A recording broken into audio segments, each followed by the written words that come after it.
Welcome to That's Canon, the podcast talking about the Canon film series and other similar movies. This is episode 64, and I'm Phil. And I'm Enrico Palazzo. And today we're talking about the 80s classic comedy Police Academy. Oh, no. See, that's comedy right there. We're talking about the better movie, The Naked Gun. So this was a direct response to our last movie, Detective School Dropouts, which was, God, it was hard to watch. It was hard to talk about. It was just a miserable, boring, forgettable experience. So we had to do a much better police adjacent, I guess I'll call it, comedy. Yes. If being a police officer was anything like this in real life, it is what I would do for my career. Oh yeah. So, I mean, Frank Drebin makes it look cool. He is cool. Even though he was like, how old was he when he shot this movie? So that's the thing, Leslie Nielsen is a evergreen of always being old. He's like constantly an old man. I mean, I feel like he was an old guy when he was doing those like sci-fi B movies in the 50s, right? Leslie Nielsen was born in 1926 in Regina, Saskatchewan, Canada. That's staying in. Welcome to Province Cast. We try to remember all the Canadian provinces. 1926. Naked Gun came out in 1988. He was 62 years old in this movie. He looks like he's about 82 years old. Yeah, I was about to say, like, there were moments where I was like, oh, he doesn't look that old, but any kind of action, in quotes, action scenes or whatever, that's when you definitely saw it. That's when you saw his age. Yeah, he's got that, but like he's kind of stiff in those, but he's still like all of the physical comedy in this, he's nailing. Oh yeah, most definitely. So it's honestly, the fact that he was that old when this is, 1988, 87, maybe when it was shot, and he was still doing this stuff and basically looked the same up through like some of the Scary Movie sequels, right? Which is insane to think that he's 62 in this film, 1988, and he was doing those fucking awful Scary Movie films. And those were like mid 2000s, 2006. Like 25 years later. I mean, that's insane. Acting well into his 80s. Yeah, I mean, he was by far and away a national treasure in terms of comedy. And isn't that kind of weird that he really didn't start doing comedy until Airplane, which was 1980? So he had like 30, maybe even 40 years of doing semi-serious roles. Mm-hmm. And then he pivoted. Yeah, he like had like a second career blast off. I feel like this is like a story that probably a lot of people have heard, but like, yeah, he did a lot of like, he tried to be like a serious actor, and then it wasn't until Airplane when they purposefully cast like serious actors in all these roles, just because of that. That's what makes that movie so funny, is because it's all serious actors and actresses. And like, they didn't realize he had these like serious comedy chops, and he had like a total revival. I mean, starting with this, Police Squad, all of the Naked Gun sequels, and all of the like Naked Gun type movies, the Zucker brother ripoff movies that were out throughout the 90s up until the Scary Movies. Like, yeah, I mean, he even did Dracula Dead and Loving It, which is one of the worst Mel Brooks films, but still, he played Dracula in it, and he's good in it. Yeah, the movie is not good, but he's good in it. He elevates all of those like kind of hangers on of that genre. I mean, I grew up on all those movies. Naked Gun is obviously the pinnacle, but like all of the ripoffs, like that, Spy Hard, Wrongfully Accused, all of those, I love all of them. Wrongfully Accused was always one of those Leslie Nielsen films that I saw at Blockbuster, and I would just laugh at the cover. He's got the prosthetic arm in his hand. Yeah, because I saw The Fugitive. I watched that with my parents, and then I remember seeing the preview and the cover for Wrongfully Accused and be like, why can't we watch this? This looks way better. This looks way better. So that's a funny thing. Like, the good thing, and this kind of brings it back to Naked Gun, is that these movies, a lot of his movies, they were spoofing a specific genre or a specific, even a specific movie, like The Fugitive and Wrongfully Accused. But like these movies, they work so well on their own. Like that's like a testament to the writing and just the quality of the gags that you don't need to have seen or be overly familiar with their like what they're spoofing to enjoy them. Like when I was like a kid, I hadn't seen any of these like film noir like cop drama shows that Naked Gun is spoofing, but I still love the shit out of these movies, and it only gets better and better the more you are familiar with those things. So like it totally encourages a rewatch. 100%. 100%. In Spy Hard, his name is Dick Steele, Agent WD-40. So I mean, like we talked about Airplane. Was that the first of this kind of this brand of comedy? I think this is one of the first Zucker and Zucker like things, right? Was Airplane. The Zucker, Abrams Zucker, I think that's the Yeah, team. Actually looking here, the one before it that they wrote but they didn't direct was called Kentucky Kentucky Fried Fried Movie, Movie. which Yeah, I've seen that one. And this was more than a decade ago that I've seen this. I remember it being kind of funny, but not, because that one is like a anthology film where it's just these different kinds of comedy sketches. They don't really, there's no cohesiveness to it all, yeah, right? It's just these vignettes of comedy. And it wasn't until Airplane that they all did something, yeah. right? They kind of figured out the formula. I feel like at that point because And they had a good stretch. They had Airplane, Police Squad. They did Top Secret with Val Kilmer. I was gonna say Top Secret had to be up there. Then What they did was all the Naked Gun films, Hot Shots, yeah? I was Hot say Shots Hot Shots. Part Yeah, 2, which isn't, amazing, War. It's fantastic. right? Uh, they did Mafia. I think that one is the one that I least Ooh, remember, ooh, Mafia. with Jay Damn. Moore and Christina Yeah, Applegate. and Lloyd Bridges in that one. Isn't that one too? Yes. Damn, that's a good one. I forgot about that one. I always get that one and Plump Fiction mixed up. I always thought that was going to be a Zucker and Zucker I don't think I saw that one. production. I only remember it because, again, the at Blockbuster, right? The movie, the cover was the girl who's Mia Wallace, except she has big breasts and you can see them, like a lot of cleavage. So exactly, right? Like Teenage Bill was like, we should watch this Which one. one? This is a really great film. I really love the acting, And the plot. what's really weird though is Scary Movie, how Scary Movie kind of fits into all of this. Because Scary Movie was like a Wayne's Brothers thing Mm-hmm.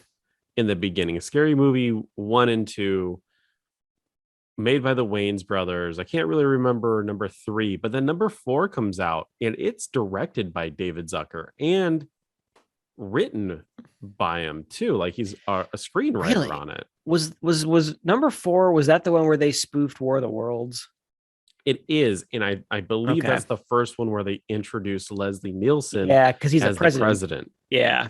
Which, God, again, he like that's a dog shit movie, but he elevates that so much as the president. Like, what genius casting to have Leslie Nielsen as the president of the United States? It's just so perfect. Exactly. And Jim Abrams, who was part of the whole team, was one of the writers as well. Just very, very weird how they went into a pre-existing comedy series like that and interjected their own humor. I don't believe it did that well because I don't think they had anything to do with Scary Movie 5. And that's when Charlie Sheen started doing them and Leslie Nielsen was still in it. I don't know.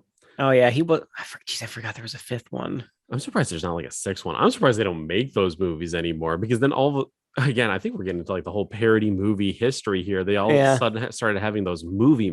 date movie. Epic There was. Yeah, I movie. would say there's like a 300 ripoff. Yeah. Um, Which I've geez. seen Epic Movie and I remember kind of laughing at it, just how absurd it was because I was really interested in seeing one of those movies. Hmm. But they're not good. Disaster movie, epic movie, Meet the Spartans, Vampire Meet the Sucks. Spartans, yeah. There Oh looks like there's God, a the new Twilight one, one. yeah. Vampires suck. Yep. A Star Wars spoof movie is coming out. Are you Oh, ready for this? no. Star Wars Episode 34 equals MC squared. The Force Awakens, The Last Jedi who went rogue. No. No. No. Ugh. I hate it. That's Thanks. insane. That's insane. I There, mean, so have you heard? Not to interrupt you, but have you heard the rumor about these guys who make these movies, Jason Friedberg and Aaron Seltzer, that they're not real people? They're they're kind just of, the studio fabrications. yeah, they're like avatars for other filmmakers to make shit.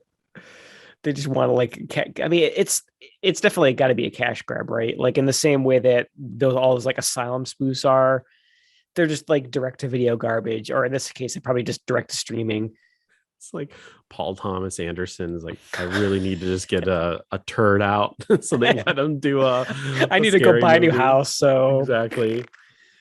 yeah. I mean, so like that, you can't help but compare this like late generation spoof movie to the originals like Naked Gun and Airplane. I mean, that's got to be one of the big differences in my mind is whereas Airplane and Naked Gun for the most part age like fine wines, these ones are like they're practically dated like by the time they even come out.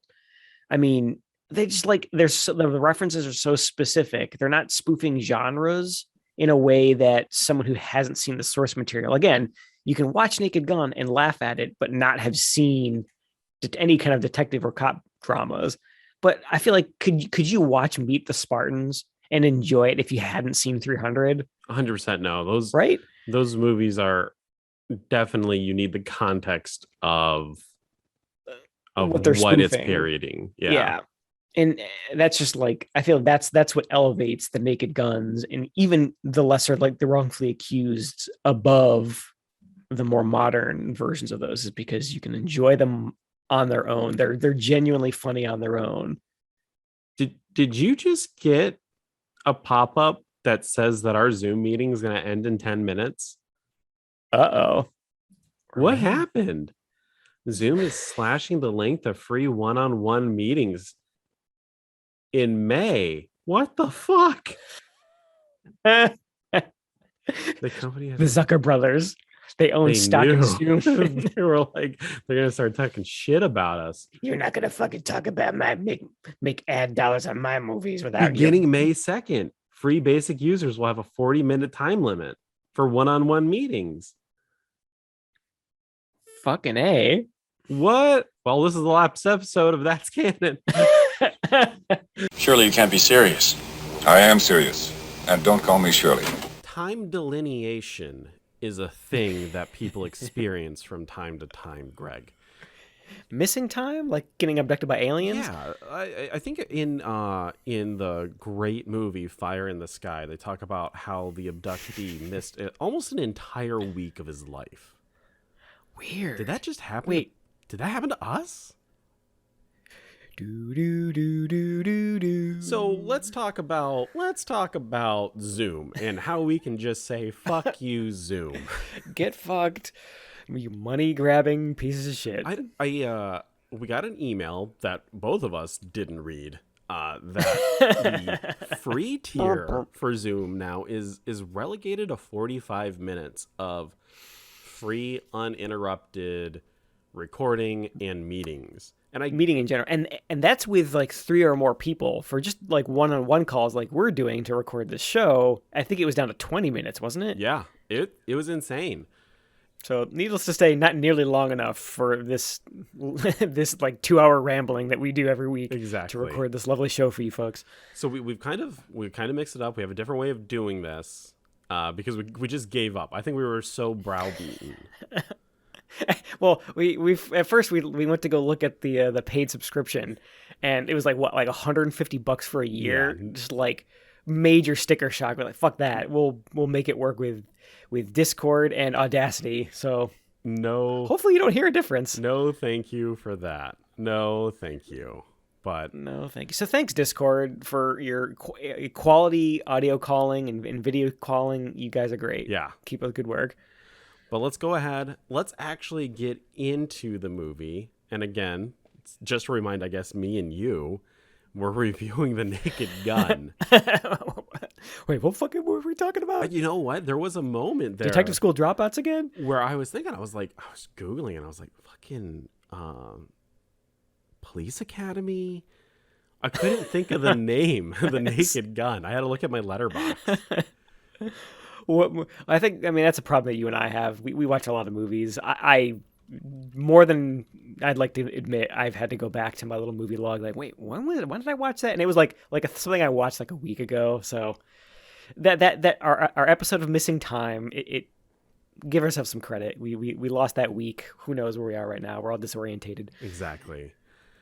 The movie opens with us in some Middle Eastern country where a cavalcade of who's who, the villains of the world, right? You have like Gorbachev. He's the guy with the splotch on his head, the Russian. Yep. We got him. Idi Amin is there. Muammar Gaddafi, I think, is there. Ayatollah Khamenei is there. This is wow. All right, good job on you. This is the only part I know my dictators of the movie that I feel dates it hardcore, right? Yeah, like I mean, I'm a weirdo. I apparently could name some of those people, but how many? I mean, how many of them are even alive anymore? Probably none of them. I mean, I think everyone saw that gif of Gaddafi like getting stabbed up the asshole when he got taken Jesus. down. I mean, yeah, like see, the thing is, like, it dates the movie, but how good on the movie makers here for showing a Middle Eastern country without being super offensive, because we've seen enough canon movies at this point to know that, like, if you even touch the Middle East or Middle Eastern people in a movie, you know it's going to be super offensive. Oh, definitely. But they didn't. It somehow is not that, even for being an 80s movie. It is definitely interesting. That's actually a really great point that you bring up. The gags are just Frank Drebin, who is disguised as a butler. Like a butler. He's like doing like a tea coffee service, and they're like all the dictators are talking about how they need to plan some new terrorist attack, and we need to kill those Americans. And someone, I forget who is it, who's like goes on this long rant about how the Americans are stupid and dumb and uncultured, and I forget who it was, but Frank, he can't contain it anymore, and he slams the hot coffee down on the guy's hand and unleashes himself from the disguise. Yes, and the gags work really well. A lot of Three Stooges style action, but works really well with the scene that they're trying to do, right? You can kind of believe that this old man is actually doing the things that he's doing. Yeah, I mean, I feel like that's like, I think we talked about that a little bit before our Missing Time, where Leslie Nielsen, he's like perpetually looks like an old man.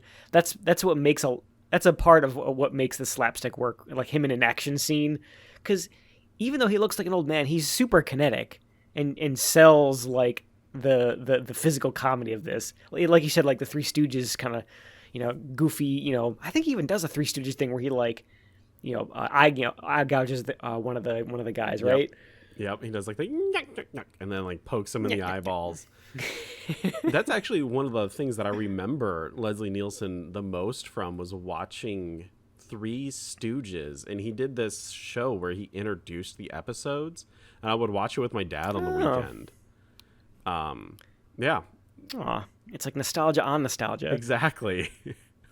And then at the end of the action, in quote, action sequence, he's like, I'm Lieutenant Frank Drebin. Don't let me ever catch you guys in America. And then he like gets bonked on the head.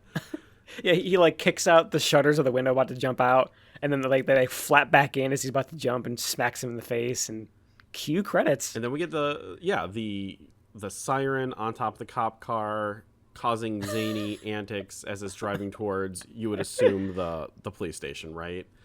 Now, I know we're talking about the first movie. The second movie does the same thing, the same intro, right? Mm-hmm. But The third one, 33 and 1/3, it doesn't do this intro. It doesn't? No. Which that's probably the one I've seen the least. Yeah. Even the second one I can't. They all blur together. That you could probably show me a joke from the third one. I'd think it might be in the first or second. It's kind of interesting. That's surprising that they kind of dropped that gag, but yeah, I was kind of shocked. I've seen this movie before, but I didn't remember it. As the car is driving through the city in different buildings, they drive through a shower with a bunch of naked women in it, and I did not remember that. I didn't. Yeah, it's like through like a women's locker room or something, and it's just and somehow they do things in this movie that are done in a lot of 80s movies, but in those other 80s movies it feels way more like sleazy and exploitative. It just feels like more innocent and just funny, like uncomplicatedly funny in this one. Exactly. It's hard to put your finger on, but yeah, it works. 100%. And then we cut to Nordberg. Now, Nordberg, I've never seen the original series. Nordberg is in the original series, though, and he's played by a white dude. But in this movie, he's played by future serial killer, murderer, O.J. Simpson. Future spousal murderer, yeah. So we got to talk about that casting a little bit. I mean, it's such a shame because it's O.J. Simpson. We all know how that ended up. The less said about that, the better. But like, it's such a shame because he totally works. Yeah. Like it's surprising how good of like the physical comedy he's able to execute in the scene, which is hilarious. It is. It's such a shame that he, is kind of an asshole in real life, a murderous asshole. I guess I wonder what would have happened if he never allegedly, wink, allegedly killed his wife. Killed his wife, because he was in other movies like The Towering Inferno in the 1970s with Paul Newman and Steve McQueen. Like he did, in quote, he's got some acting chops, legitimate movies. So, I just don't know. He was also in a TV show called First and 10. It's like I assume football related. Football related, yeah. Yeah, which I guess makes sense for him, but I don't know. I mean, so it's interesting. So I mean, this is obviously before the drama in his life, but this still must have been stunt casting, because obviously he's like at this point in time he's a super well known football star, but I think what you just said about the fact that the original character from the TV show was just like some regular white dude, that is genius. Yeah. To cast an African American guy, a super famous one at that, and like pretend like it's the same guy. That is comedy genius. It's the guy's name was Peter Lupus, the original Nordberg. He's been in a lot of stuff. He was in Mission Impossible, the TV series. He was also in a Hercules movie, and like a lot of like sword and sandal type stuff. So it's not like that this guy was a no one. Right. Mission Impossible. So they could have brought him back. Oh, exactly. Mission Impossible was like a huge TV show before it became a huge movie franchise. In the 90s, yeah. I think it's just like I think talking about it now, it seems. I mean, it's a good character on the surface of it, but the casting of it is almost a joke in itself, which is, again, more credit to the writers for that. Exactly. Nordberg is infiltrating a drug smuggler's den on the docks of wherever this city's at. Right? Is it? I think it's supposed to be L.A. L.A. Yeah. And then we immediately get introduced to the main villain, who is Ricardo Montalban. He's a no one. I've never seen him in anything. He's never been in Star Trek. He's never been Khan. Never. The beloved, probably most beloved villain from all of Star Trek. But yeah, so he's such a great villain. He is. We got talk about him a little bit. He's just got this. He's got this kind of like dangerous charm to him.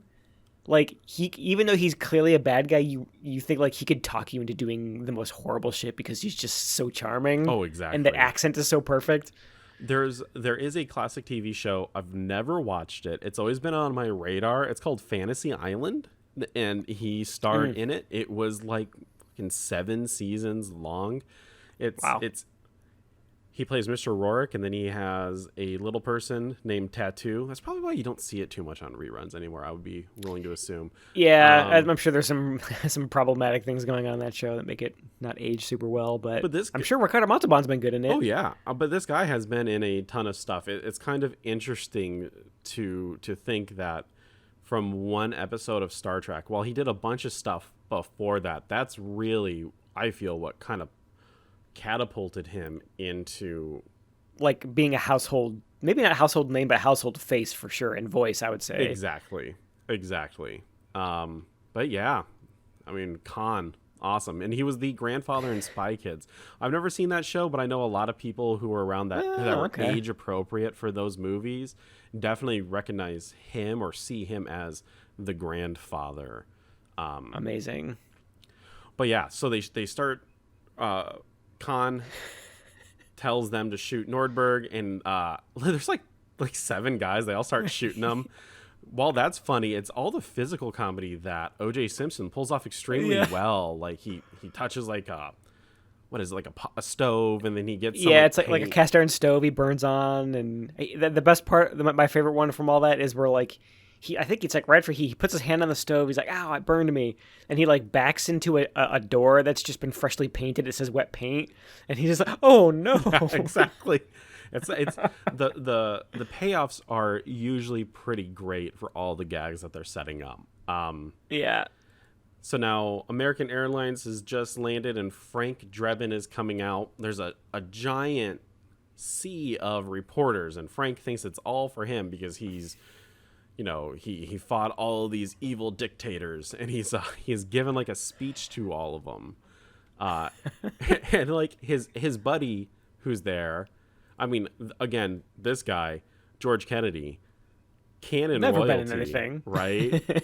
He's never been in anything. Oh my God. We've never seen him in a single canon film. But yeah, I mean, I think we've definitely talked about George Kennedy before. Cool Hand Luke. He's in all the Naked Gun films. He's in Airport.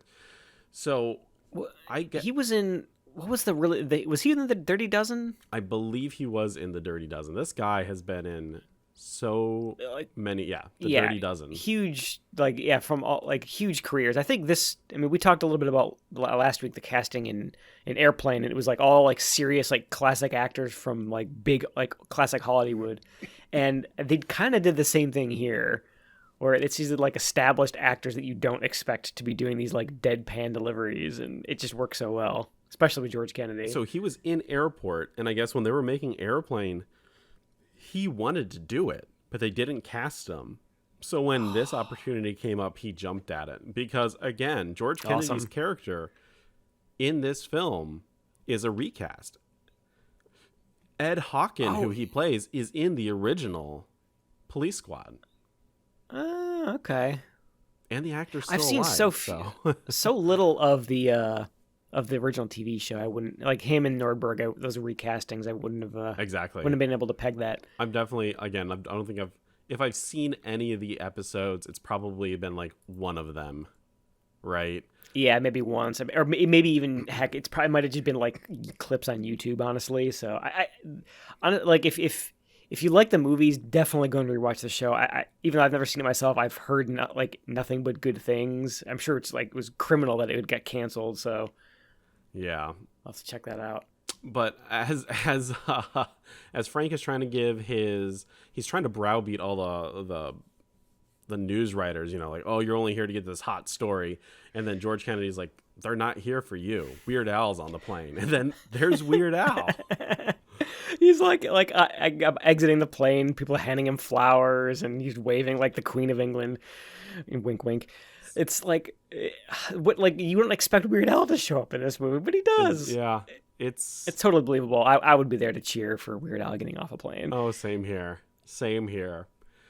As Frank and Ed are driving back to police headquarters, there's a couple visual gags because Frank is talking about sex and stuff like that. There's this building. It looks like a pair of boobs.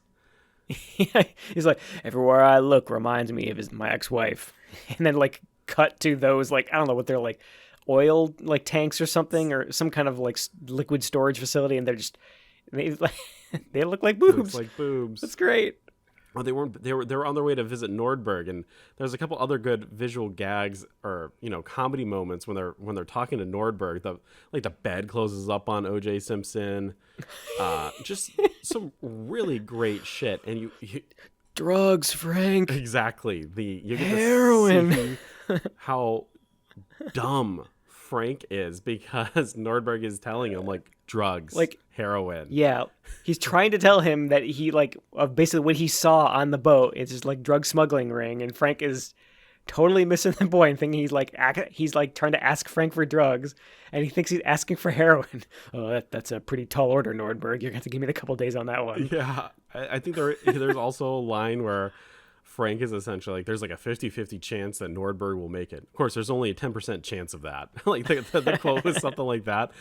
It was the comedy, the repertoire that Leslie Nielsen has with all of these actors. It's so great. And the good thing is it's not, for the most part, Frank is the idiot and everyone else is sort of playing the straight man in sort of the interaction. But occasionally, like in that scene, that quote you just mentioned, where George Kennedy is the one saying something stupid, and occasionally they flip it around where Leslie Nielsen reacts as the straight man. He's like, "Wait, what? What did you just say?" Exactly. So the Queen of England is on the way, and Frank Drebin is in charge of clearing Nordberg's name and finding these criminals and bringing them to justice. So that's like the overall story that we're getting into for the film. And right. Frank has finally given a speech in front of all the politicians, and he walks into a bathroom and he's taking a piss, and like they can hear it over the microphone.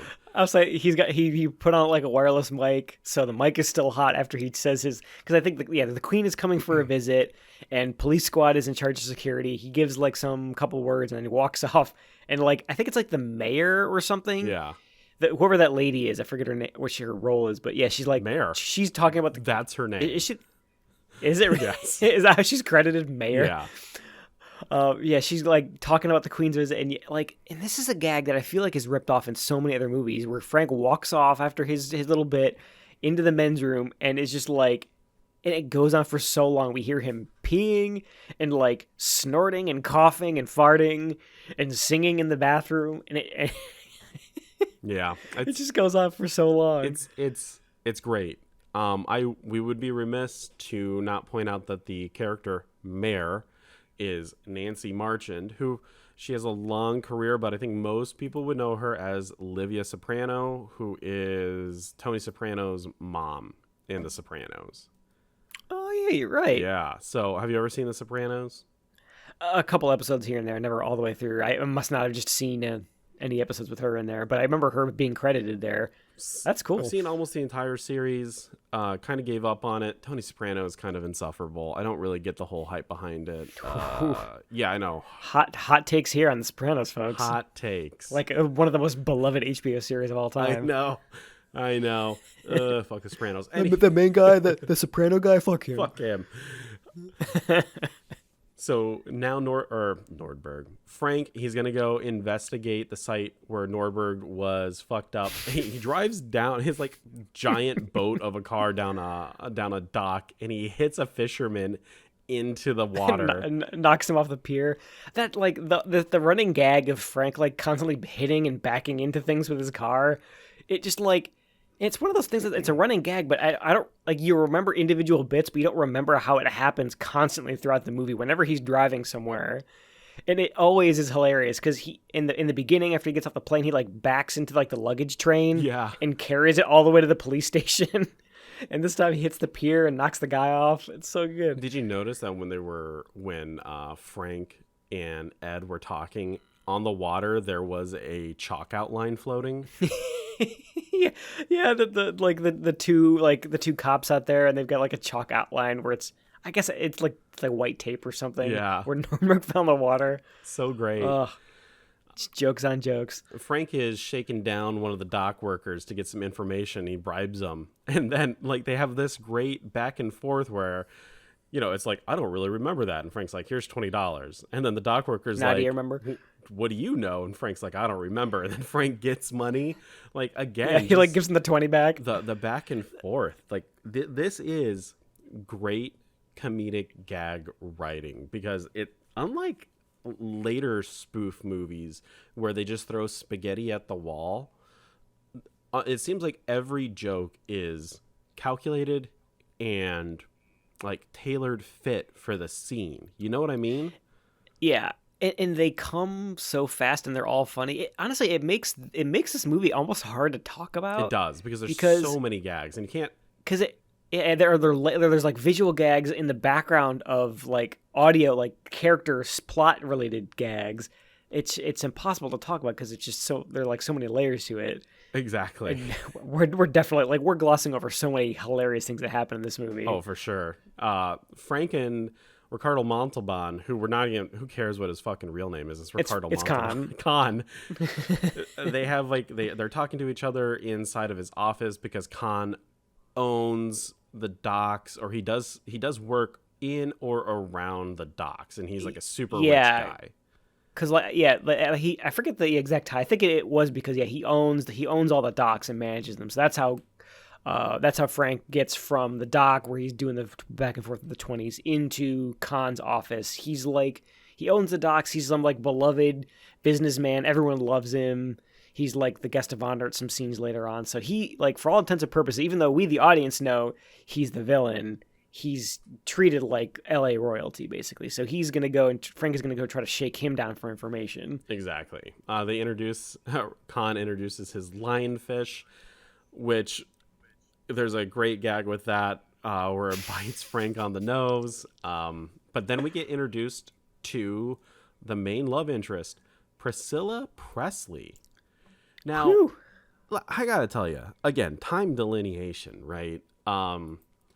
Priscilla Presley is or was the wife of Elvis Presley. This movie is in the 80s.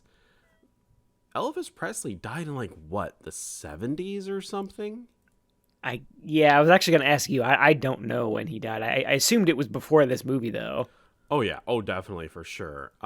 It is super weird to think that Elvis Presley was married to this woman. Elvis died in 1977. That Elvis was married to Priscilla.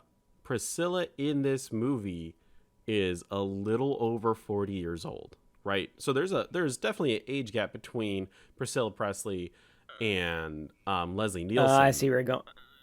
But the fact that Priscilla Presley was married to Elvis Presley back in the fucking 60s.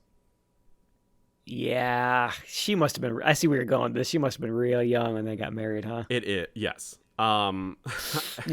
Exactly. It was just super weird to think because when I saw it, I was like, that can't be. I forget who, Lisa Marie Presley, who is Elvis and her daughter. I was like, what the fuck is going on here? Priscilla Presley's just pretty young. Yeah, she looks great in this movie. I was just going to say, I mean, I'm surprised to hear that she was in her 40s in this because she looks fantastic. Does not look her age whatsoever. And it's just it starts this I'll say tradition, but trend maybe is more accurate, of them casting these arguably top tier supermodel looking women, just gorgeous women as the love interest for Leslie Nielsen, who is this goofy looking old dude with white hair. And every movie that he's in, he has these super attractive women cast alongside of him. And again, the casting itself is almost comedic. Oh, definitely. Because a guy who looks like Leslie Nielsen is not going to be landing women who look like this in real life. And Priscilla Presley, her career before this movie, she starred in the super famous show Dallas. Never seen it myself, but I've definitely heard of it. Yeah, I remember. And then was Dallas the show where people were talking about when during commercial breaks of the Dallas series finale, the like toilet energy flush. usage would spike and enough toilet flushing. Yeah. Like all the toilets like flushed in like a building and it like blew up a It, like, building or something. Yeah, something, like totally mess with the water pressure. something crazy. But yeah, I mean the Huge show. huge show. And then she went on, she did the Naked Gun films, and then she kind of stopped acting. Like she did things here and there, but I'm really surprised because she's not that she's a good actress. So I'm surprised that she didn't do more roles outside of the Naked Gun series because she's in all three of them. Yeah. And yeah, she's great in all these. Again, it's people, actors, actresses who you wouldn't think would have these like great like comedic timing and comedy presence. But yeah, all the gags that she's a part of are always really great. Her first gag, Frank is like, she goes up to grab some files for Frank inside of the office, and Frank goes, "That's a nice beaver." And she's like, "Thanks, I had it stuffed recently." And she hands a stuffed beaver down to him. Literally like a taxidermied beaver. Yeah. Oh my god. I mean, that I very distinctly remember. I'm glad you brought that joke up because it's one of those jokes that I very distinctly remember not understanding when I saw this movie as a kid. Oh, definitely. It's probably a good thing. Yeah. But I mean, like seeing it now as an adult, I get it. As a I don't think beaver is a slang term that's really used all that much anymore, though. as a kid, you're just like, it's a beaver. That's crazy. Yeah, like see, that's why it's great. Kids can watch this movie and laugh at the funny taxidermied beaver. Exactly. It's because it's like it's absurd on the face of it, but adults laugh at the slang as he's like, you think he's looking up her skirt. Yeah.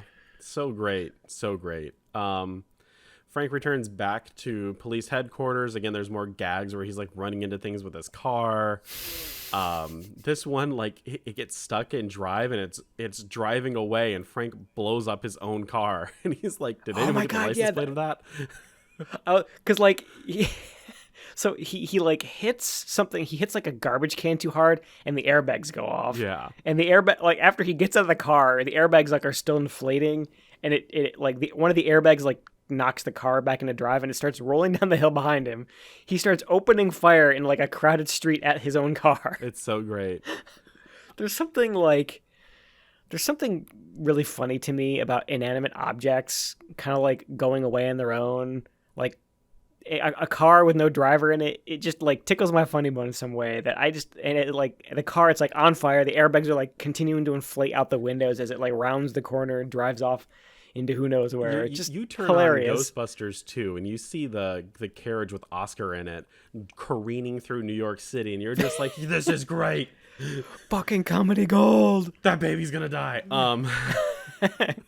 Greg confirmed baby killer. We get this really great comedic almost James Bondian type gadget scene where oh yeah, the police squad equivalent of Q, scientist man. They have like the Swiss Army shoe. They have a cufflinks that shoots out a dart that knocks someone out, and which he demonstrates on poor George Kennedy. Yeah, again, like George Kennedy, you don't think of him as like doing the physical comedy, but he falls over. He does the whole fucking bit. Oh yeah, like he takes a dart to the neck. Ed, yeah, why? And just like falls over like a sack of bricks. And then he gets up. Frank is looking through a microscope and he's like, I don't see anything. And he's like, why don't you use the eye that's open, Frank? Use your open eye, Frank. It's just like, that's so great. And they realize that the powder is heroin. And they're thinking that Nordberg was in on the take, except for Frank. Frank doesn't believe that his great partner Nordberg would ever do that. Yeah, I forgot about that aspect of the plot where there's like this sort of other cops, and I think even Ricardo Montalban makes this insinuation that he's just like Nordberg was in on it and he was a dirty cop. That's the only reason he was there. Surely he's not so good of a detective that he was there because of good investigation. Exactly. Frank, he doesn't believe any of it. His good buddy Nordberg. He would never do it. He would never kill his wife. Oh God. We transition to Ricardo Montalban in his very beautiful office, and he's talking to random bad guy number 1, and they're talking about these Mr. Papsmear. Yeah, Mr. Papsmear. That's right. He does have a legitimate name. That I think out of all the jokes, that's the one where I was like, whoa, that's Whoa. That name is that it's funny, but I did not expect that. Mr. I Papschmear. know. Mr. Papschmear. They are talking about, and I am going to preface this because I'm saying this over the internet right now, that we're talking about a movie, and in no way am I insinuating that I would ever do this. Anyone who's listening out there, government, I am not doing this. They're talking about the assassination of the Queen of England in this fictional movie that we're reviewing online through the internet. In a comedy podcast. Exactly. Okay, so we got that out of the way. And Mr. Pashmir is like, how are you going to do it? And Khan is like, the best assassin is the assassin who doesn't know they're an assassin. And he like presses essentially like a key fob, and his secretary is like, must kill Mr. Papschmear, and attempts to kill him with an empty gun. And then he like, does like the whoop whoop. And then she comes back too, and she's like, okay, let me go get you some coffee. Oh, there's a gun on the floor. Yeah. Don't worry about it. It's all right. It's so that's that is a James Bondian level plot device right there. Yeah, the kind of scheme. I don't remember. Is that like a direct pull from an actual like detective spy movie, or did they make that up for this movie? Manchurian Candidate. Have you ever heard of that one? I vaguely remember. Wasn't there like a remake with Liv Schreiber in the 2000s? Yep. Yeah. And it's one of those things where he's like a sleeper cell. He doesn't realize that he's an assassin, and then he gets turned on. Right. And then some kind of subliminal message there. And then he goes out to kill someone. He was actually just physically turned on. There's this really weird subplot with the Leaf Schreiber one where he wants to have sex with his mom. I'm not even making that up. This is not a joke. What? It's this. There's some really weird incest subplot with a Manchurian Candidate. If there's one thing I like in my political thrillers, it's incest. No, we keep that in our 80s comedy, like Back to the Future. So immediately we get the setup for how they're going to do the assassins. And as Frank goes to the hospital, one of the doctors turns into the Manchurian Candidate level assassin. And he tries to kill Nordberg. But Frank Drebin's there to save him just in time. There's again really great gags where like Nordberg gets thrown up against the wall. Leslie Nielsen puts his balls in his face. I like how like the doctor like throws a pillow at Frank, and it's like you think he got hit with a brick or something because he just like the pillow wraps around his face and he just like totally overreacts to getting hit with a pillow. It's so great. And then we get to the driving scene where Frank gets in the back of a student school driver, and we've talked about this in That's Canon before, because the girl who is the girl, Phil, driving the car was in that movie that you stopped watching with the abortion, The Last American Virgin. Yeah, she was the quote unquote ugly girl from the first scene. Exactly. Again, like just really great gag going on here. The whole bit is so great. What a genius idea for like how do we make we know we're spoofing like action cop movie. We know we need to have a car chase but make it funny. Like what a genius idea to have him, because he does that thing that cops always do where like I'm coming during this vehicle, follow that guy, blah blah blah blah blah. But like how hilarious is it? Because usually they get into a taxi cab or something, right? Exactly. Follow that What a car. great idea to make it a poor girl in like a driver's ed with this like stuffy British driving instructor who I feel like he doesn't get enough love in this scene, where he's like calmly telling the like he's almost like instructing the girl on how to do a car chase, but like in a deadpan driving instructor voice. Exactly. Yeah, he does a really great job. The whole bit works. The whole thing. Oh, yeah. And then it culminates in the car driving into a firework factory. Feldman Fireworks Company. Nothing to see here. Please disperse. Just really great. Again, you just kind of think, how do people write these type of movies? You know what I mean? When it comes to like a normal, I guess, TV show, it's easy to think like, okay, like what's the crux of this? Like, okay, like the fat husband ate all the cake and the cake is for the birthday party. Now he has to get a new cake. You know what I mean? Oh, gee whiz. It's because it feels like it would be harder to write a movie like this because a lot of the jokes aren't directly related to the plot. Exactly. You know what I mean? Like it's hard to describe. Like the example you just gave, where like, oh, so the buffoon husband ruined a cake before a party, and the comedy comes out of him trying to get a new cake.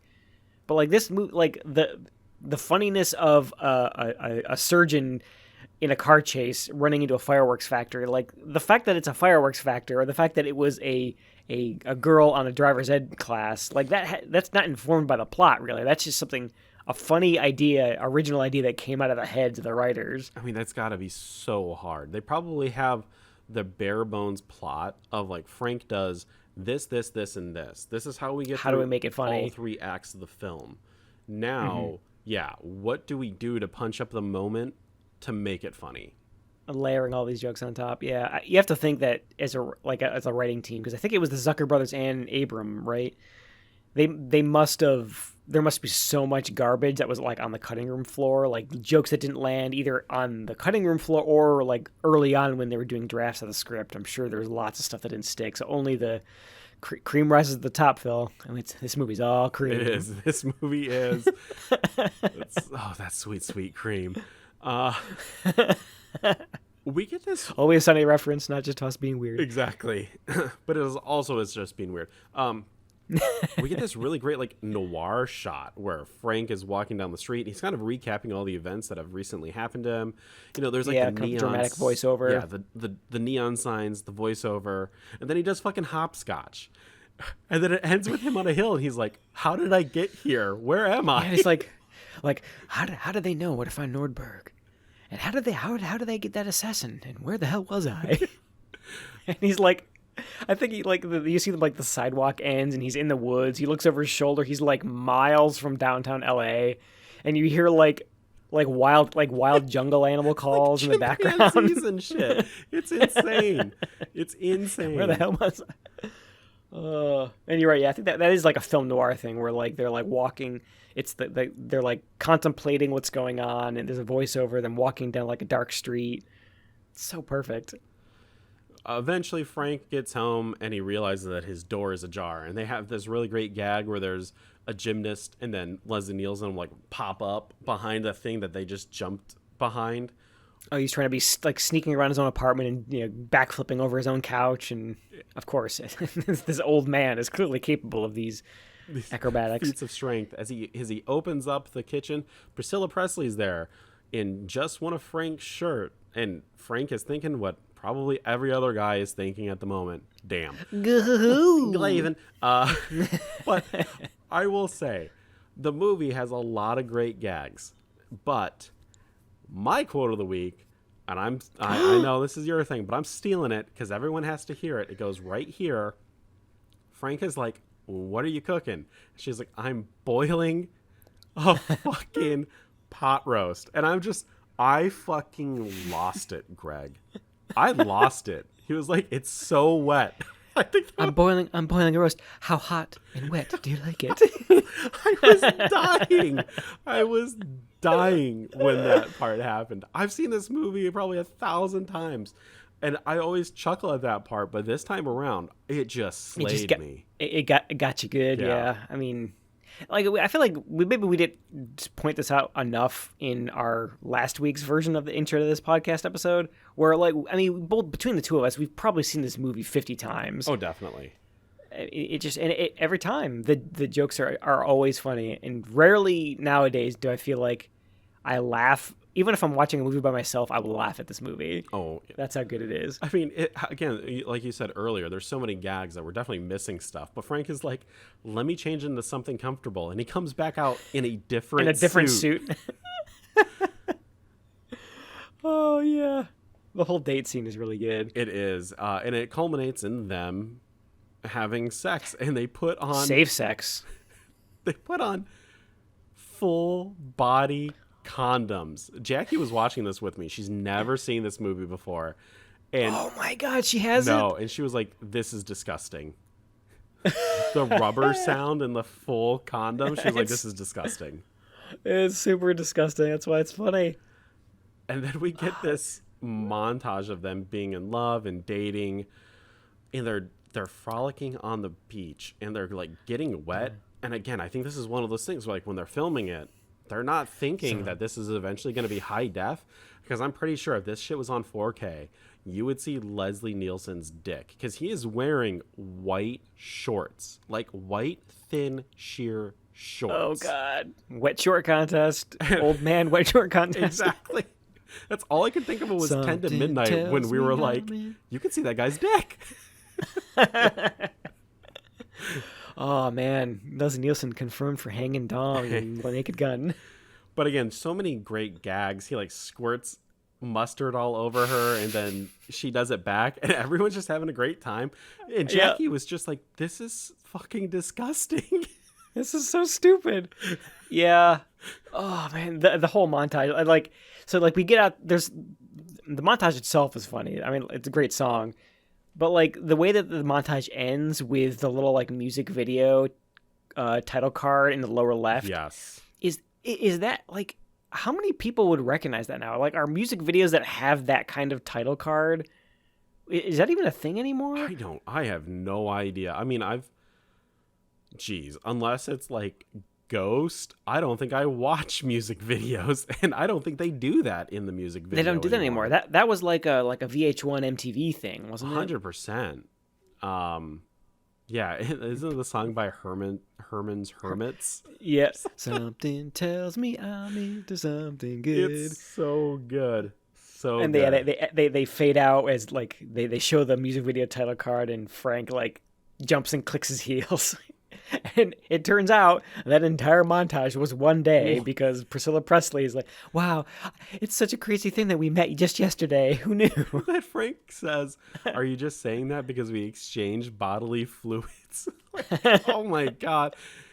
What the most unerotic, unappealing way. Unromantic thing to say in that situation. Oh, man. So great. Absolutely great. But, so they got to, obviously, we had a really great comedic moment, but we got to move the plot along. And I think they do a really great job of like stopping to allow comedic moments happen, and then realizing we also have to progress the plot, right? Right. There's the mystery to be solved, and Frank has to keep snooping around. So Frank and George Kennedy, they're what do they call it? Stakeout. They're done a stakeout, yeah. Of Ricardo Montalban's office, because they're waiting for him to leave, and they're eating pistachios, and there's just a mountain of pistachio shells next to the car. Have you ever? So like they're eating specifically those like red dyed. Yeah. Have you ever had those? Yeah. Like that's not a thing anymore. Can you still buy those? I don't. Yeah, you can definitely buy red shell pistachio nuts, but I think you have to like order it online. But I think the grocery store, most of the time, it's just regular pistachio nuts. I don't understand why red shell pistachios.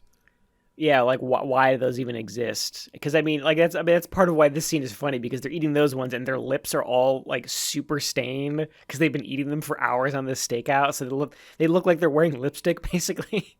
Yeah, that's super weird. That's again like another one of those moments in time where the gag won't last because they're why are the nuts obscure. Red? Well, anyways. Yeah. Frank has to get into Ricardo Montalban's office. And again, a really great gag where he's like jimmying the lock and he has different credit cards that he tries. And it's like on a key ring. and one of them works for some reason because it's like a Visa or something. I don't know. But he's going through trying to find clues and trying to figure out what exactly is going on. He finds a note. Bingo. Yeah, exactly. He says bingo and he finds a bingo card. This whole scene is probably my second favorite scene in the entire movie because of just everything just lands so perfect. Because he finds a note, the whole bingo card thing, the lock with the credit cards. He finds the note that basically ties it ties Khan to the assassination plan for the Queen. Exactly. Right? Yep. It says you'll get 20 million on proof of the Queen's death. Yeah, and he holds a note, and it's dark in the office, so he lights a lighter to look at the note. After he reads it, he's reacting. He's like, "My God!" And he somehow the note catches fire. And of course, all hell breaks loose. The drapes catch on fire, and he's trying to put out the fire, and he like backs into this like player piano, which starts playing this loud ragtime music, which just like underscores all the chaos that's happening. And he hits the piano, and that starts playing this like goofy music, and he backs into a huge tower of like a shelf of vases, which he's like trying to catch as they're falling and catching them behind his back. Like all of that with the music is just so perfect. It's yeah, and then he realizes that Khan is back, so he goes out onto the ledge, and the ledge has these statues of naked women and guys. So there's giant boobs and also giant dicks. Giant concrete dicks. he's crawling over them. Eventually he honks a real woman's giant boobs, and she starts screaming. He almost falls off the edge, but he catches a dick. He catches one of the concrete dicks. He's hanging on by a dick. And again, if it was any other movie, you would be like, "This, what are we watching?" But as Frank is trying to pull himself up, he's like straining, right? And his mouth is open, and he almost has his mouth around the concrete dick. He's like, so like the woman who he just like inadvertently sexually harassed, she falls back into her apartment. He's trying to grab and pull himself back up by the dick. He's straining. So like this lady looks back out the window and sees Frank straining with his mouth open towards this concrete dick. She freaks out again. And the dick turns right side up, so it looks like he has a boner. And then he gets inside of the apartment room, and he assaults, in quotes, the woman with a concrete dick. And then the mirror's like, "You assaulted someone with a dildo?" She's like this, like the scene after, and she's reading off all of the charges, like arson and all this stuff. And the last one that she reads off the piece of paper is sexual assault with a concrete dildo. What the hell? It's so insane. It's so insane. And then again, they had to progress the plot, so they go like it's Ricardo Montalban, but they have no evidence to show it. And she gives them like an ultimatum, like, you have like one more day to figure this out, right? Or else we're gonna kick you off, and you're not gonna be on it. And then there's like you're off the case. Exactly, like any good cop movie, there always has to be that ultimatum moment, right? Right, where the cop's got to go rogue to save his buddy or something. So then it's the next day, and he's talking with Priscilla Presley in his apartment, and they're kind of talking about Khan and how he's a bad guy, and she's kind of defending him, though she is aware that he's a bad guy, right? Because I mean, earlier in the movie, he says something kind of shady where he originally wants her to like get to know Frank, basically treating her as like a mole to figure out what the police know, and she like clearly reacted to it at the time. It sounded kind of fishy, but she'll do it anyway. Yeah, I guess so. She knows for sure. Yeah, she's not an evil person, but she knows that her boss is probably not the best person. But Frank is going to go investigate some more of Khan's stuff, and he goes to Ludwig's like cattle farm, milk, dairy,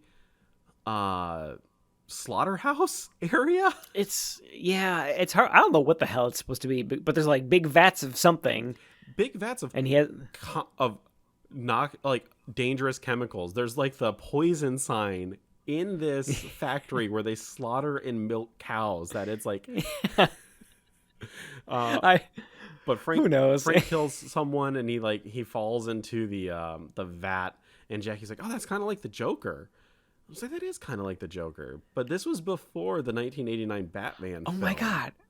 I actually wrote that down. I was going to ask you about that, because you've probably seen that movie more than I have. Like this, that's clearly a gag on the Batman movie, but this came out before. Yeah. This came out in 88, right? Yep, so that was 89 was Batman. So unless they knew, like they're going to, obviously they would know that that's how they're going to set up the Joker, but I don't know. That is some weird coincidence right there. It had to have been something like that, where they maybe the studios. I don't know. Was this Warner Brothers? I don't know. Oh, you know what? That's a really good idea too. Like, are these the same Paramount though? Oh, Because it's never on mind. Paramount Yeah. Plus. I don't know. I mean, I feel like sometimes maybe if it was like the same studio, they would like they would have enough of an inside knowledge where they could spoof something around the time it came out. But Exactly. It's like a mutually beneficial between both companies to allow yeah, something like that to happen, right? who knows? Who It works either knows? way. Um, I'm remiss on how Frank gets from the Joker cattle factory to the estate dinner where the Queen is going to be, but Frank I have no idea. and George Kennedy start frisking people coming into the into the banquet. Again, just like really great gags. He's he's got one of those like metal detecting wands, and he's like goosing people in the crotch with him. I've had to do that before. I've had to metal detect wand people, and that's all I could think of is like when I went between their legs was just like I could just fucking rack you right in the nuts right now. Wham. And you couldn't do anything about it because I got a badge. Exactly. Leslie Nielsen kind of plays his hand towards Khan. He tips it. He knows, like, I know you're a bad guy, but Khan's like, watch yourself. You don't have any evidence of this. Yeah, I was gonna say basically calling him out, like, yeah, if you know so much, prove it, and calling him out. But this is the moment where the Queen is going to show up, and holy crap, like the actress that they have to play the Queen, she kind of looks like the Queen. Yeah, Like they did a really great casting. Oh, it's perfect, especially like at the time. I think spitting image. I feel like I remember like as a kid, like a stupid kid, like not realizing that it's like probably not the Queen. Oh, same like here. I've got vague memories of thinking that it was actually the Queen of England at some point. God, kids are stupid. Hey, man. But hey, actress looks just like her, so who could blame me? Same here, because you don't realize as a kid that the Queen doesn't do fun stuff. She's just a stick in the mud. Old queens. But Ricardo Montalban is presenting a Civil War era rifle, and as the Queen enters the room, he kind of points it towards her, and Frank is like, this is the moment where she's going to get assassinated, and he tackles to save her, and they slide across this giant table, and it looks like Frank is plowing the Queen, and that's what all the newspapers say. It's so good, like that last, like the flash of the cameras going off when they get to the end of the table, like the Queen's legs are like wrapped around Frank, and they both turn dumbfounded to stare at the cameras.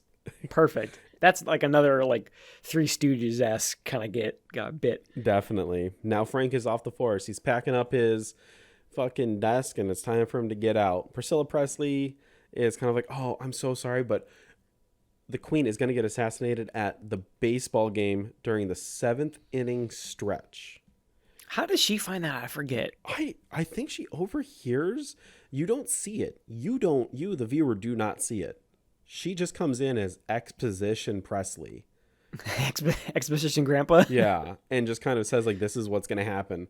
And that's what brings us to pretty much our last major set piece, where and by far the best scene in the movie. Oh, definitely. The whole last act in the baseball game. The third act is certainly strong, and that's always like the hardest part with a comedy, right? After a while, the gags kind of peter it's going to off, peter out a little bit, but I think they even get even stronger during this scene. So Frank, he has to figure out a way to infiltrate the baseball game to protect the Queen. This almost sounds like a serious movie the way that that I'm describing it. But again, there's like a bunch of visual gags that, we just if we said every gag, we'd be here for hours upon hours. The one I will call out though is I think because this is around the time that Frank he's dressing up as the umpire so he can get on the field and frisk the players because one of them is going to be the murderer. And like while he's getting dressed up, there's in the baseball stadium, there's like a highlight reel playing of old LA games, and I think they're like cutting in real baseball, like good catches and things like that. Yes. With all these like absurd things happening, like a guy catches the ball and then like a tiger jumps out and like mauls him. And oh my God, the part at the end where a guy, he's like catching a pop fly. He's like running out to catch it before it goes out of the stadium. He jumps up and catch it, and like the ball hits him in the head, and his head comes off. So great. It's oh my god, so great. And like I think the icing on that joke is one of the announcers. He's like, "How about that?" Exactly. He's like loving the shit out of it, and like the announcer next to him is like shocked. His eyes are wide open. Oh, it's so good. The whole scene with Leslie Nielsen as the umpire, when he's like, they're throwing strikes and everyone's waiting for him to call, and then he eventually says strike, and everyone's like erupts, and he is digging the energy that he's getting. Oh yeah, totally. Immediately becomes major showboating. Yeah, it's so fucking hilarious. And again, it wouldn't be an 80s movie if you didn't have a fucking Randy Newman song playing. I Love LA plays. I Love LA. What a great song for I mean, we've had 2 song montages in this one. The date one and this one, both great song choices. Oh yeah. Randy Newman is definitely a interesting, I guess, like musician. I always think of him because, again, my age, he's the Toy Story guy. But to think that he had a legitimate music career before this, where people bought Randy Newman records that he didn't sing, "You Have a Friend in Me."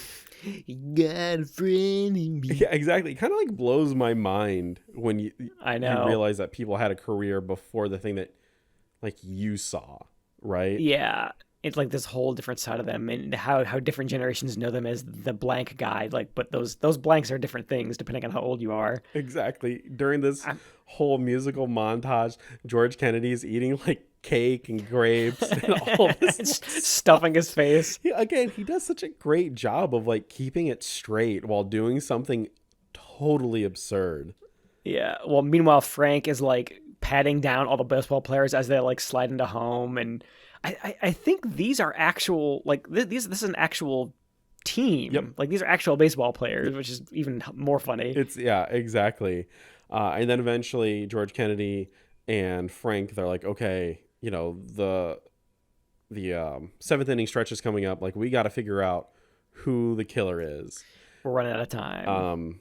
A couple more baseball stuff happens, throwing balls and stuff like that. They're booing Frank. Eventually, though, it gets to the point where there's like a pop fly and the catcher is going to get it because it's, it's like right above him. Frank throws like 1,000,000 balls up in the air. Does it distract? Because he's trying to prolong before the 7th inning stretch. So he's like trying to give themselves more time. And yeah, he's just like doing anything he can to distract them. He's like throwing the balls up. He's like throwing balls with other umpires and different players to like get people out or safe and stuff like that. It's so funny. I wish I could see something like this in a baseball game where like an umpire just goes like fucking hang wire and he just starts. Oh man. Throwing other umpires out of the game. But eventually an out is called. The 7th inning stretch is about to happen, and out from the back, I can't think of his name. He's Mr. October. Reggie Jackson, Mr. October. He is the assassin. He is the silent assassin. I must kill the queen. And he goes over like second base, and there's like a gun hidden in second base. In the base. And it's like so obvious because I think at this point no one's noticing it because I think there's like a fight happening. Like I think like Frank instigates a fight, so everyone kind of like empties the dugouts and they're all fighting. And that's the point where Khan hits the key fob to activate the assassin. So he's just like walking over, grabbing this gun from under second base, totally in broad daylight. No one's noticing. So he runs up to Reggie Jackson. He's going to use his dart gun that's on his cufflinks. It like hits a piece of metal, goes up to like the grandstands, hits this large woman. She falls down onto Reggie Jackson, and that's how the plot to assassinate the queen is foiled. This, Phil, and I think it's not going to land as much because we didn't talk about the opera, the national anthem scene. Oh yeah, but So just to rewind a little bit, before the baseball game starts, before he becomes the umpire, he disguises himself as the opera singer to Ricardo do the national Palazzo. anthem. Enrico Enrico Palazzo. Palazzo. And he totally butchers the national anthem, which is freaking hilarious. Oh, yes. But so fast forward back to where we are now, the mayor thinks, wow, the Empire, he saved the Queen's life. And George Kennedy, that's not the umpire. And Frank, takes the mask off, and it's Frank Drebin. But everyone else in the grandstand doesn't see Frank Drebin. They see Enrico Palazzo. Exactly. And we get my quote of the week, which is something I quote constantly. There's a guy from he was in Pee-wee, He right? was in Pee-wee, exactly. Which again, like, that movie came out in 1985. What the fuck is he doing as the guy who screams something in this movie? You're right. And what does he scream? He screams, "Hey, it's Enrico Palazzo!" Yeah. And the entire crowd starts cheering, "Enrico Palazzo!" Well, I mean, you'll play the quote here. The umpire. He saved the Queen's life. That's not the umpire, Your Honor. Hey, it's Enrico Palazzo!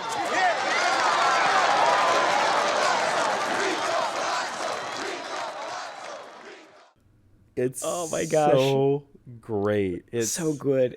And I feel like I've seen that quote on T-shirts and stuff too. Probably. Like, it's amazing that's like endured so much. Hey, it's Enrico Palazzo. It's great. I love it. Absolutely love it.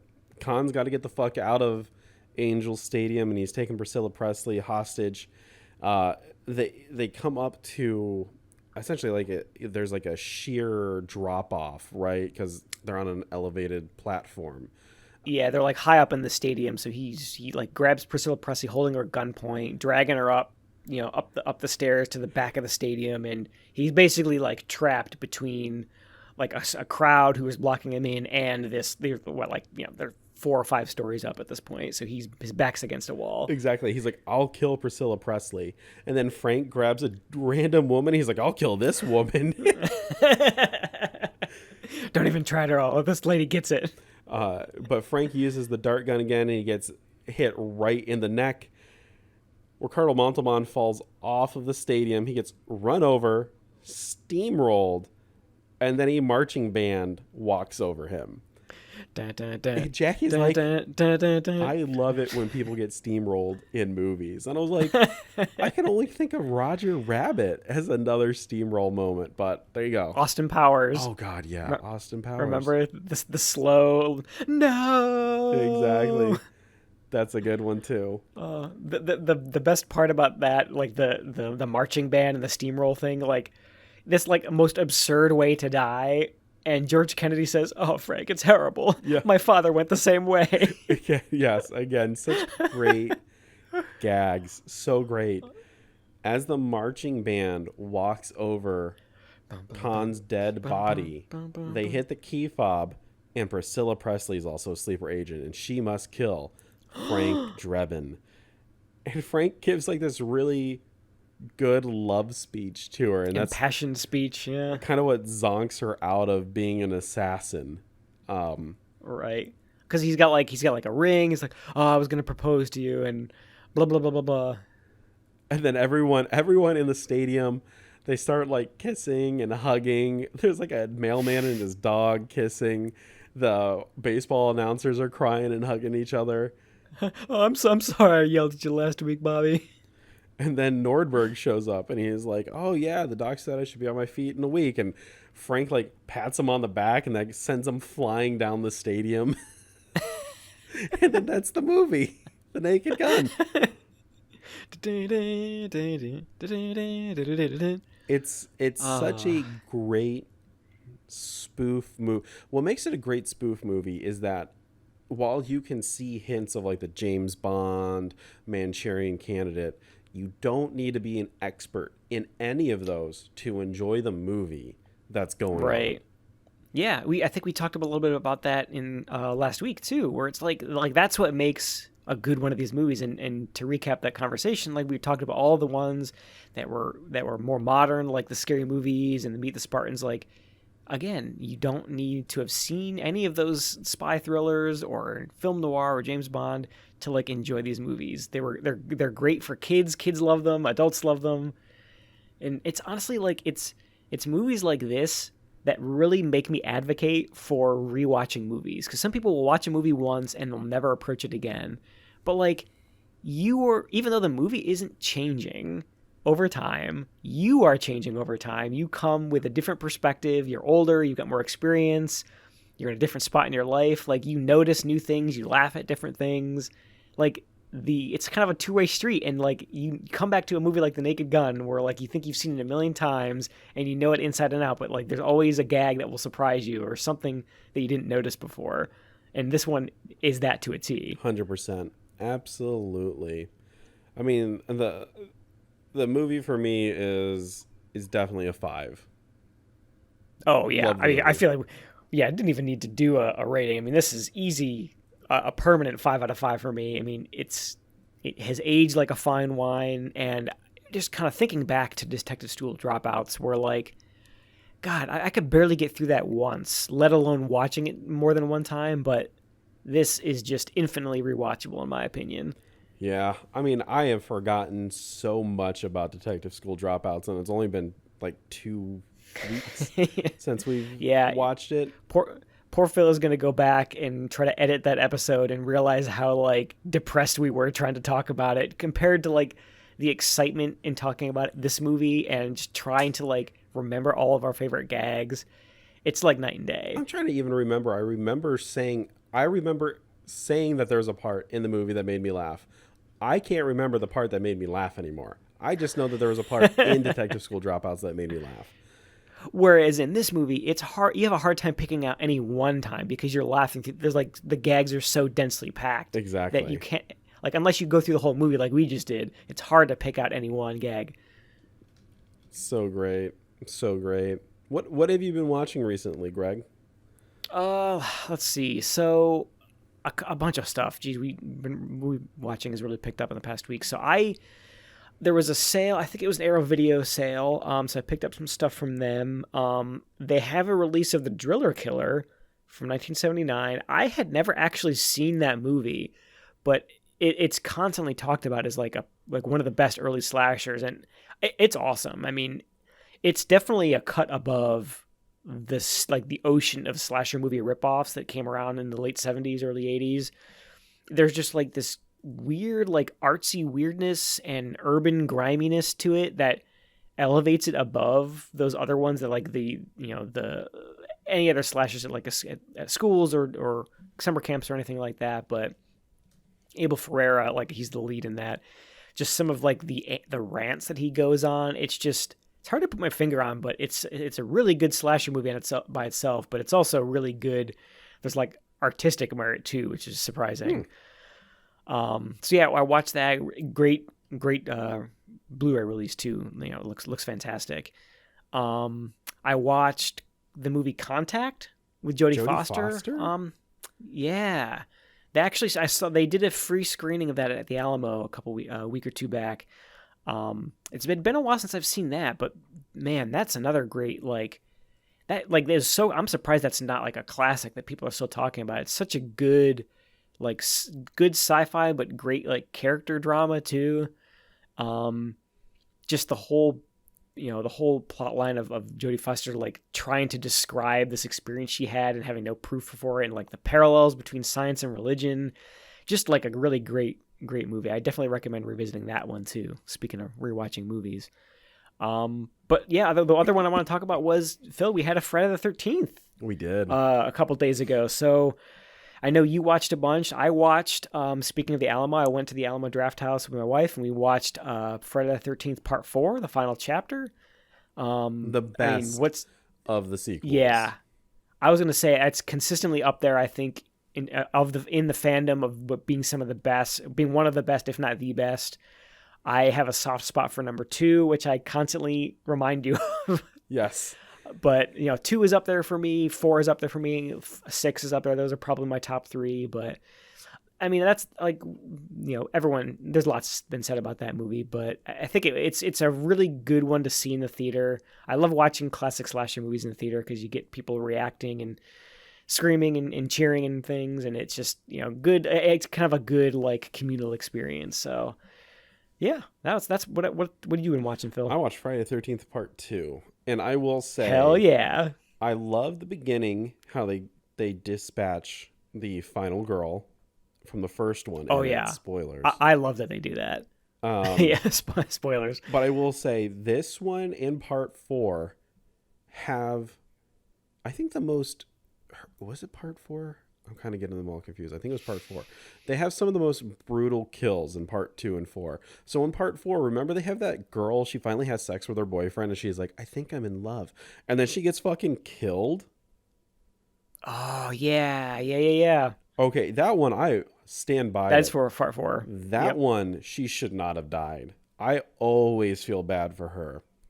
But in Part 2, this one, they have a guy in a wheelchair. He didn't even have sex. I know. He doesn't do drugs. He doesn't do anything. He has plans to have sex with a really cute girl.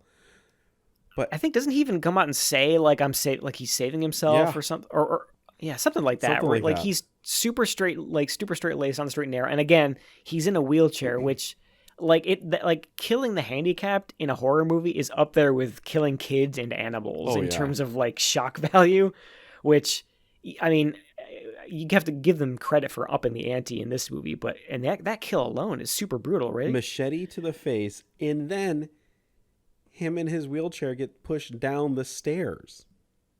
Oh, that's right. I forgot. Like, yeah, he takes it to the face and then falls down that, like, it's a long staircase Yes, too. it is insane. I couldn't believe it. Every time I watch it, I'm just like, fuck, that is so brutal. Yeah, and then I always think it's funny that you get introduced to a lot of kids in Part 2, but half of them go out drinking and they're essentially safe for the entire film. And there's the one super nerdy guy who's best friends with the camp counselor who runs the place. And all I could think of is like, why couldn't you have died? You're kind of annoying in this film. And then I also watched Jason Takes Manhattan. It's the Part 7? Part 8.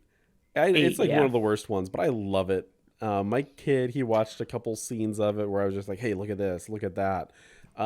It's very... All right, Dad. It's kind of interesting. It's rated R, but it's very comparative to like the previous ones and even some of the later ones, toned down in the violence. Like, you don't really see too much death or gore. Yeah, that's a good point. I mean, I feel like people have this like conception that the Friday the 13th series are like these ultra gory, ultra violent movies, but they're really not. I mean, aside, like, they definitely get less gory, less overtly violent as the series goes on. There's like an apex, and I think it's Part 6. Part 5 definitely has tons of boobs. That whole last act with the woman, her boobs, you can see them. I think Part 6 is the last one where it's exceptionally violent. Yeah, and then they become, that's like late 80s, you know, public perception is not so good, so it kind of gets toned down a little bit. Exactly. Our ratings are definitely a far cry from what they were in the 80s, that's for sure. People have, like, just across the board, people think that like the movies were super violent, and they were, but like we get away with R-rated movies way more now than they did then. Film, like they blow people's heads up constantly in those movies. That's insane. Oh god, yeah, like eyeballs hanging out of their sockets and like human centipede and shit like that. Jesus, not even close. Crazy. I need another Friday the 13th movie.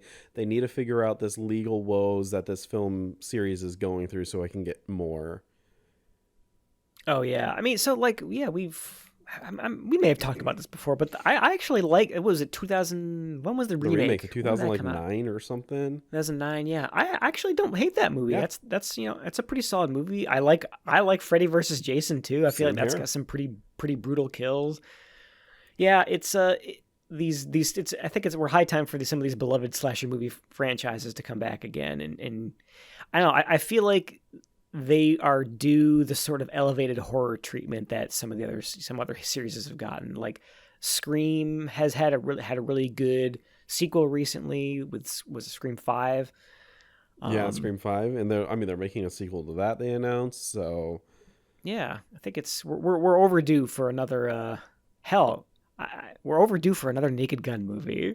Exactly. Actually, I take that back. That's going to be nothing but trash. Who would be the older actor now? Who would you now? That's a really interesting question. Who would you cast as a Frank Drebin today? I don't know. I don't think there is.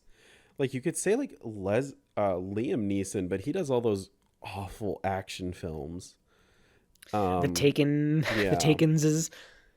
I think that there is no email us with your choice for a modern Leslie Nielsen character. If it wasn't for the fact that he's suffering from a horrible disease, and this is not making fun of him in any way, but I think Bruce Willis would have been kind of like the perfect person to do it, because he started doing comedic stuff. Yeah. And then he became an action star. And I think a lot of people see him as the action star. And for him in his later career, if he didn't, again, have that horrible disease, to come back to it, I think that would have fit him really well.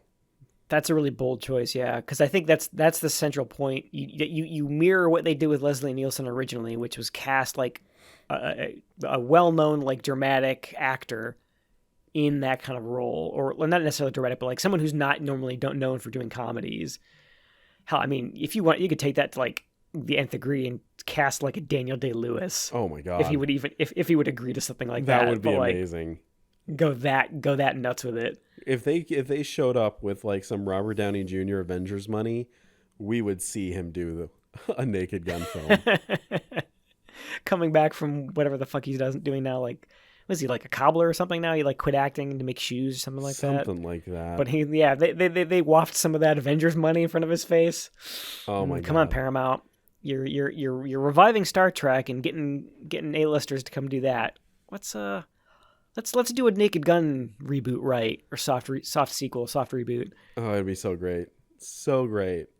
It would either it would be so great or making us want to kill ourselves so bad. They're probably gonna have some shit person though. They're definitely gonna go with a comedic actor. It's gonna, again, I like Ed Helms or something like that. Steve Carell. Nothing against those guys. They're good at what they do, but you need to do what they did.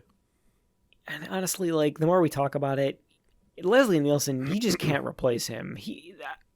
The fact that we're struggling so hard to come up with like who would fill a Leslie Nielsen shaped niche now, we're hard pressed to do it, and I think that's a testament to him, like, as having such a unique like career trajectory and unique talent for comedy that that's like a once in a generation kind of thing. 100%. Well, we're gonna do a little hop, skip, and a jump here. Because oh boy, we're getting the Texas Chainsaw Massacre 2 on 4K, because that's coming out through Vinegar Syndrome. And as much as I love the movie, we're going to get it fairly quickly in line to when we would watch it. It would literally be the next movie, but we want that 4K experience. I was going to say, I'd be definitely willing to hold off until we get that sweet 4K release, and then we'll watch it in all its glory, because this will be the first time that I've seen it ever. So we definitely have to. So we're going to jump to the Sam Furstenberg, Michael Dudikoff starring 1986 action film Avenging Force.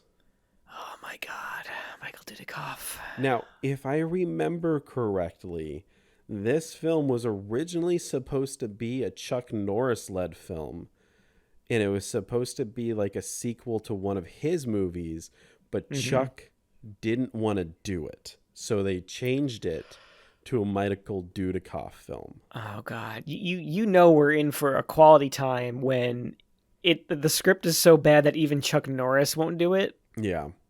Jeez. Although I take that back. It could be like the script could be really good, but it has a scene where the main guy shows any kind of weakness or vulnerability, which Chuck Norris is probably like, fuck no, I'm a man to man. Exactly.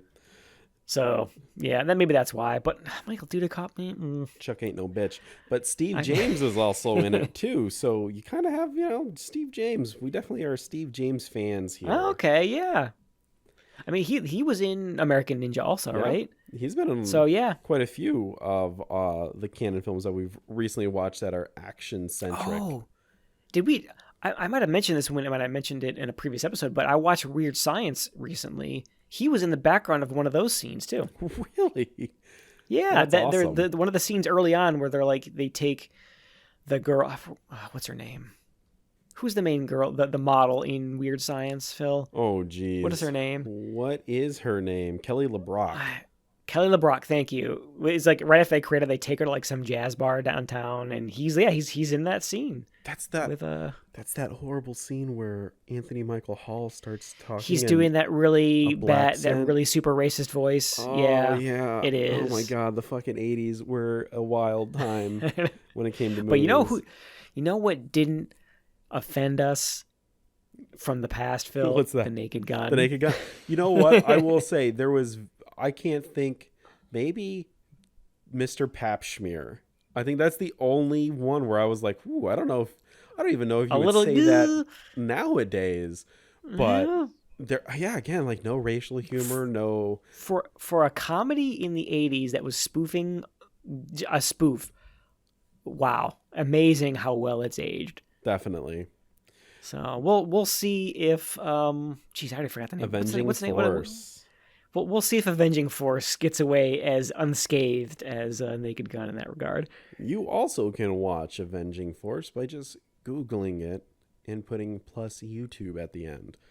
That's how we're going to watch it. Oh, yeah. Are there any physical releases of Avenging Force? You know what? Avenging I'm surprised that there wasn't in that canon pack that I found at Walmart this weekend. Oh, yeah, the bargain basement bin. I would have bought it if it wasn't for the fact that it was DVD. Ugh. There is a physical release. It's a $20 Blu-ray if you go on Amazon. Ugh. That's a lot of money. It's a lot of money for a Michael Dudikoff joint. Yeah. So, no. Well, do you have anything else? No, man. I'm looking forward to another action movie. I think it's been a couple weeks, so I'm cautiously optimistic. There you go. That's the only thing that we can be cautiously optimistic when it comes to Michael Dudikoff. Well, if you like what you're hearing, go ahead, like, subscribe, comment anywhere you can. You can find us on all the major podcasting networks, and go ahead and give us a subscription on YouTube at youtube.com/that'scanon. And also go ahead while you're at it, send us an email. I'll read anything that you write. I've proven it before in the past, and I'll prove it again in the future. And you can write us at send us your fan cast of the new Naked Gun movie, the Naked Gun reboot. That's a great idea. Send us your top fan cast for the Naked Gun reboot, and we'll show you how wrong you are. You can email us at that'scanon. We'll tear it to shreds on the air. Exactly. You can email us at that'scanon@gmail.com. And remember, since we said it, that's canon.